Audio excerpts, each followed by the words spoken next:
Hey everyone, welcome. Today we're diving into a really interesting idea about hair loss, and it's one that says we might be looking in all the wrong places. What if, instead of focusing on our scalp, the real answers are actually hiding in our blood? So let's just start right there with that big question. Think about it. What if all the shampoos, all the serums, all the treatments, what if they're missing a huge piece of the puzzle?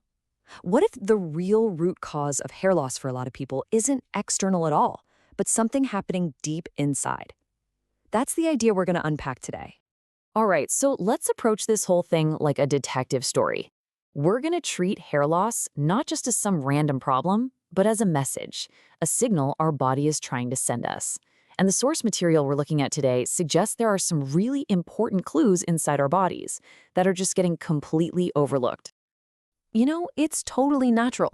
The moment we see our hair thinning, our first instinct is to grab some kind of external fix, right? A special shampoo, maybe a new topical treatment. But the source we're digging into here, it asks us to flip that whole perspective around, to stop looking from the outside in and start looking from the inside out. And that shift in perspective brings us to the main clue in this whole mystery. The source we're analyzing points to one specific protein, something floating around in our blood. And it claims this little thing plays a way bigger role in our hair health than most of us have ever imagined. And that clue is a protein called ferritin. Now, just to be clear, ferritin isn't actually iron itself. It's the protein that stores the iron. Honestly, the best way to think about it is like your body's iron bank account. It's the measure of your total iron reserves. And that's so important because your hair follicles are hungry. They need a constant supply of iron to grow properly. So here's where the source draws a really direct line. It claims that when your iron bank account, your ferritin level, gets too low, it can actually trigger or even make specific kinds of hair loss worse. We're talking about things like that stress-related shedding, which is called telogen effluvium, and even autoimmune issues like alopecia areata, where the body literally starts attacking its own hair follicles. But okay, the source doesn't just leave it at that. It doesn't just make a general claim. It actually backs this up with a very specific, and I gotta say, pretty shocking statistic. This is the piece of data that really makes you stop and think. See, a study that's referenced in the source didn't just say, yeah, more iron is probably better. Nope. It pinpointed a very precise target, a specific number that researchers were aiming for when they looked at ferritin levels. And that number is 70 nanograms per milliliter. Now, according to the source, this isn't just a healthy level, it's considered a therapeutic target. It's the magic number they were trying to get to in the study. So the big question is, what happens when you get there?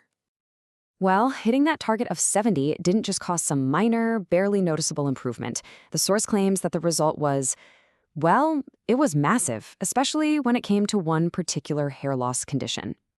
And here it is. This is the payoff. The study that the source cited found that by getting those ferritin levels up over that 70 mark, they saw a 70% reduction in the progression of alopecia areata. How wild is that? You have a target of 70 leading to a potential 70% improvement. And the source itself puts it really bluntly with this direct quote. That is a massive number. And you know what? It is.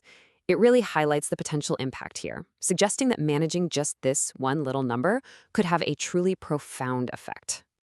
But wait, the story doesn't actually end with ferritin. The source is very clear that this protein is not a solo act. It's part of a team, a kind of trio that works together, especially when you're trying to tackle the underlying inflammation that often drives these hair loss issues. And here's that team. Number 1, correcting your ferritin. Number 2, optimizing vitamin D3. And number 3, making sure you have enough zinc. The source presents these 3 not as separate fixes, but as a coordinated strategy, because each one plays a key role in regulating your immune system and keeping inflammation in check. The really crucial point here is how they work together. The claim is that by getting this entire trio into their optimal ranges, you can bring down the very inflammation that might be causing these hair loss conditions in the first place. It's a total inside-out approach. So, after we've laid out all these pieces, what's the big takeaway? If you're going to remember just one thing from all this, what should it be?